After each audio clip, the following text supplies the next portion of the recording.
A'udzu billahi minasyaitonir rajim. Bismillahirrahmanirrahim. Ya ayyuhalladzina amanu ittaqullaha haqqa tuqatih wa la tamutunna illa wa antum muslimun.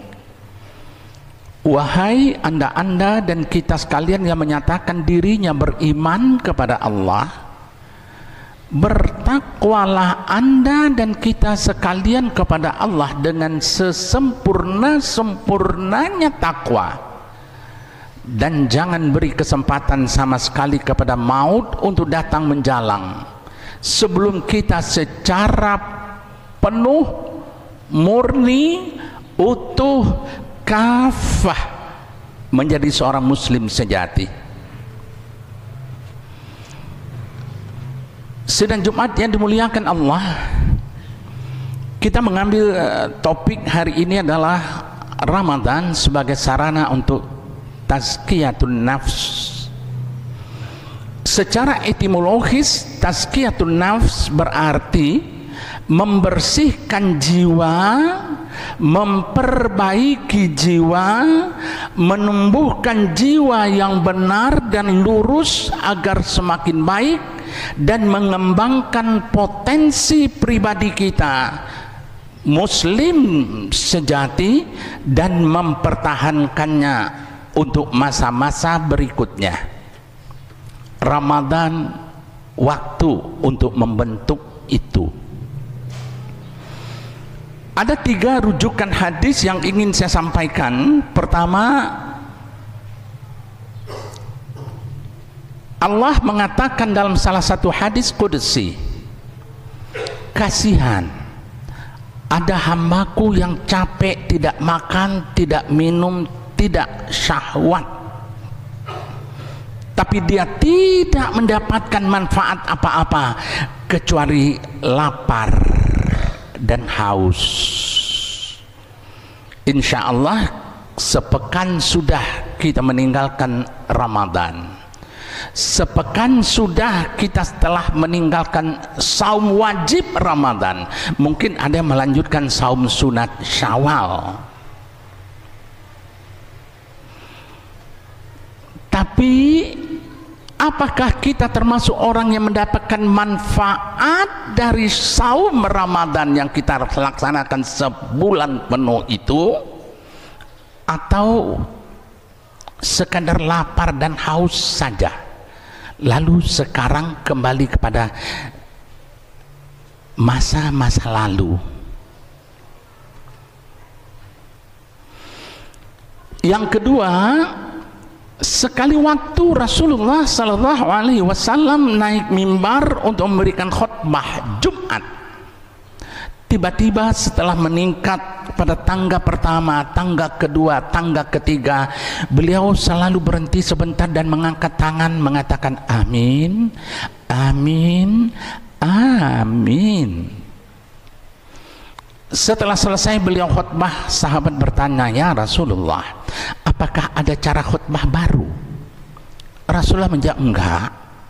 Cuma tadi begitu saya menginjak tangga pertama, ada malaikat di samping saya berdoa dan doanya saya aminkan. Apa doanya ya Rasulullah? Doa pertama, celaka anak manusia yang kalau orang tuanya masih ada, orang tuanya tidak ridha padanya. Amin. Diaminkan oleh Rasulullah. Kesempatan bagi kita dalam suasana Idul Fitri mendapatkan ridha, ampun dan maaf dari orang tua dan tetua-tetua kita.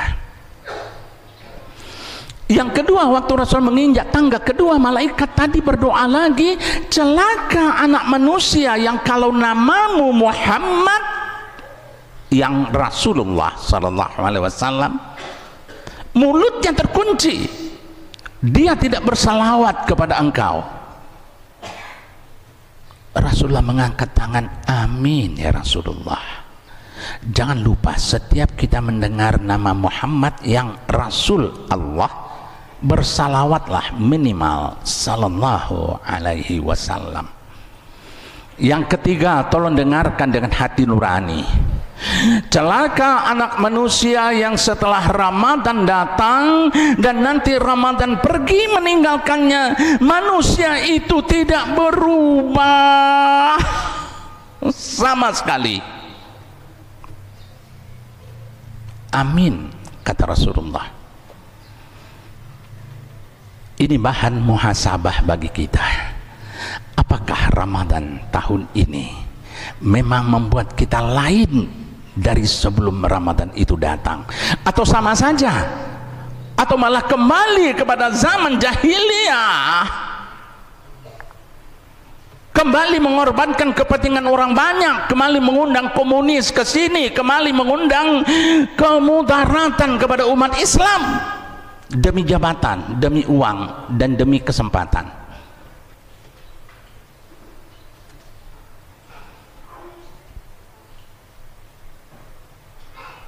Lalu apa yang membedakan aku berubah sebelum, setelah, dan sekarang aku jadi manusia baru?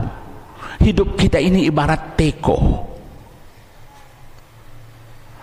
Apa yang dimasukkan ke dalam teko dari kepalanya, kalau kita melalui telinga kita, berada di perut teko, dituangkan ke gelas. Apa yang ada di perut teko itu yang keluar ke dalam gelas.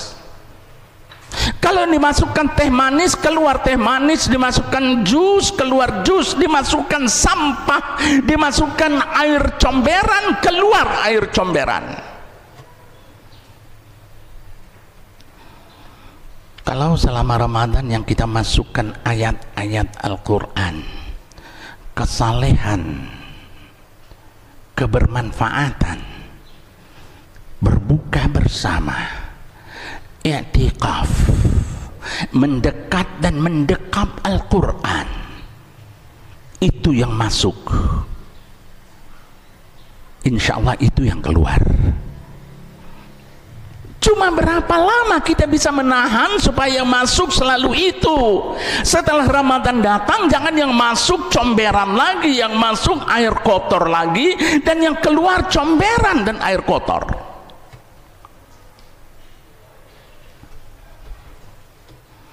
Lalu yang ketiga,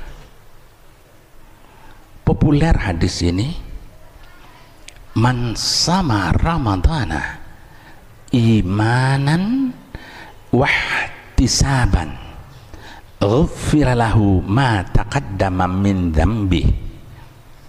Barang siapa yang melakukan saum Ramadan dengan mengikutkan sepenuhnya hatinya, imanan, hatinya penuh, bukan karena keharusan, bukan karena tetangga, bukan karena orang tua, bukan karena tradisi, imanan karena Allah. Wahtisaban, maaf saya punya penafsiran yang tidak sepenuhnya sama dengan yang lain.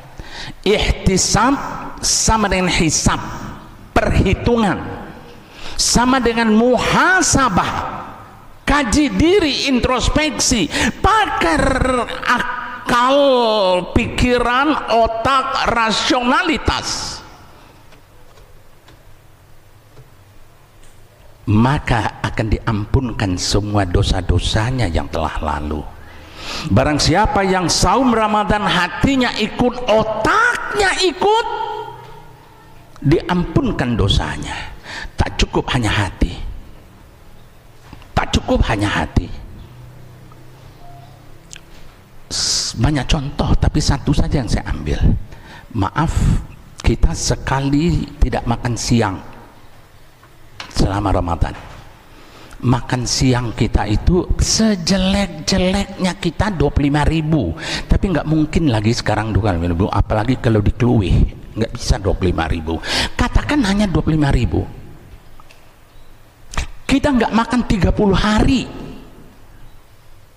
berarti 30 kali 25.000, 750.000. Kalau anggota keluargaku ada 5, aku istri dan 3 anak, maka aku tidak mengeluarkan uang 5 kali 30 kali 25.000 yang angkanya 3.750.000 rupiah. Ihtisaban, pakai kalkulasi rasional. Pertanyaannya, bisakah kita menghemat 3.750.000 setelah Idul Fitri? Kalau enggak, kita belum pakai ihtisab. Belum pakai ihtisab. Oh, 3.750.000 kalau digunakan bayar tol ke Jawa itu habis untuk karcis tol aja. Kenapa harus itu? Tapi kalau udah dikeluarkan yang untuk orang-orang berhak itu 3.750.000, oke. Tapi jangan mobil, motor, kredit, ribanya saja juga belum selesai. Ihtisab, muhasabah, berkacalah. Hanya itu yang membuat kita bisa kembali suci. Idul Fitri jangan diterjemahkan hari raya. Id kembali, fitri fitrah suci. Idul Fitri kembali suci melalui proses imanan wahtisaban. Sekarang kita berada pada posisi suci, dan suci itu digambarkan oleh para ulama sebagai bayi baru lahir. Bayi baru lahir menyenangkan semua orang yang melihatnya. Semua orang ingin menggendongnya, semua orang ingin mencubit pipinya. Bayi yang baru lahir tidak pernah pura-pura. Kalau dia pipis, dia nangis. Kalau dia lapar, dia nangis. Tapi kalau dia habis dimandikan, kasih bedak purol, dia ketawa, senyum. Nggak pernah waktu lapar dia senyum, nggak pernah dia waktu pipis senyum. Bayi tidak pernah berkonsumsi berlebihan. Kalau dia lapar minta mimi, setelah dikasih mimi sama ibunya, begitu kenyang dia tutup mulutnya. Jangan dipaksa dia makan, dia muntahkan. Dia nggak pernah berkonsumsi berlebihan. Dan bayi tidak pernah mengenal pura-pura, nggak pernah mengenal basa-basi. Apa yang ada di hatinya, itu yang dia keluarkan. Kalau kita memang beridul fitri, menyatakan diri kita seperti bayi baru lahir, maka perlihatlah kepribadian bayi. Jangan berkonsumsi berlebihan, jangan pura-pura, jangan melakukan sesuatu yang tidak menyenangkan orang banyak. Barakallahu li wa lakum fil Qur'anil azim wa nafa'ani wa iyyakum bima fihi minal ayati wa dzikril hakim wa taqabbal minni wa minkum tilawatahu innahu huwas samiul alim.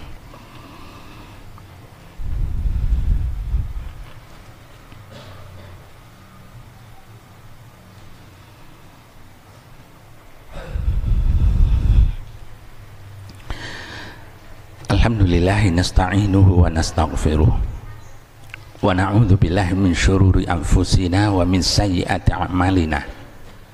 May yahdihillahu fala mudhillalah wa may yudlilhu fala hadiyalah. Amma ba'd. Sidang Jumat yang dimuliakan Allah, izinkan saya menggunakan 2 menit khutbah kedua ini untuk hanya menyampaikan satu hal saja.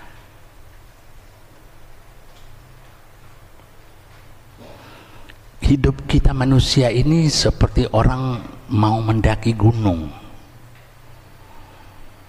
Semua kita sudah dinyatakan akan mendaki gunung, semua kita sudah mempersiapkan semua peralatan fisik dan mental untuk mendaki gunung.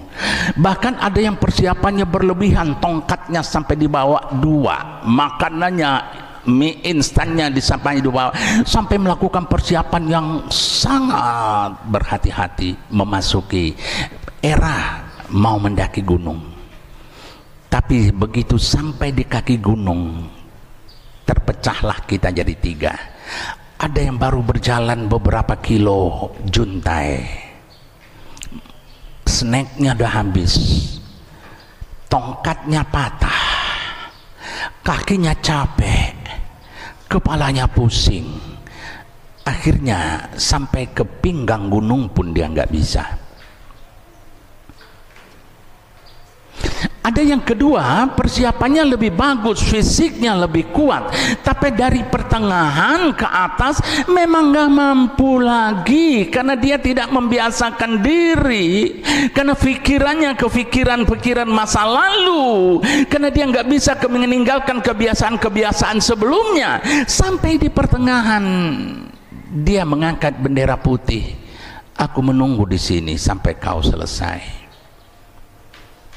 Tapi seorang pendaki gunung sejati, walaupun terpincang-pincang, walaupun tongkatnya bolak-balik, walaupun habis persediaan makannya, walaupun dia kadang-kadang sudah bergayut kepada akar-akar pohon, tapi begitu sampai di puncak, dia mengibarkan bendera. Aku sampai di puncak, aku sampai pada kondisi Idul Fitri, aku menjadi manusia suci, aku berhasil meninggalkan semua godaan-godaan selama Ramadan, dan hari ini aku umumkan, aku bagaikan bayi baru lahir. Akhirnya mari kita tutup khutbah ini dengan menundukkan kepala kita, menyatukan hati dan pikiran kita kepada Allah Azza wa Jalla yang hanya kepadanya saja pinta bermuara. Kita awali doa ini dengan membaca Ummul Quran Al-Fatihah.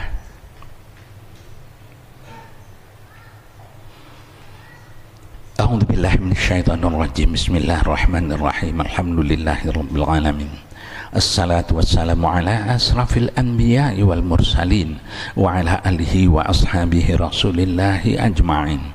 Allahumma ghafir lana wa liwalidayna warhamhuma kama rabbayana sighara wa li jami'il muslimina wal muslimat wal mu'minina wal mu'minat al ahya'i minhum wal amwat birahmatika ya arhamar rahimin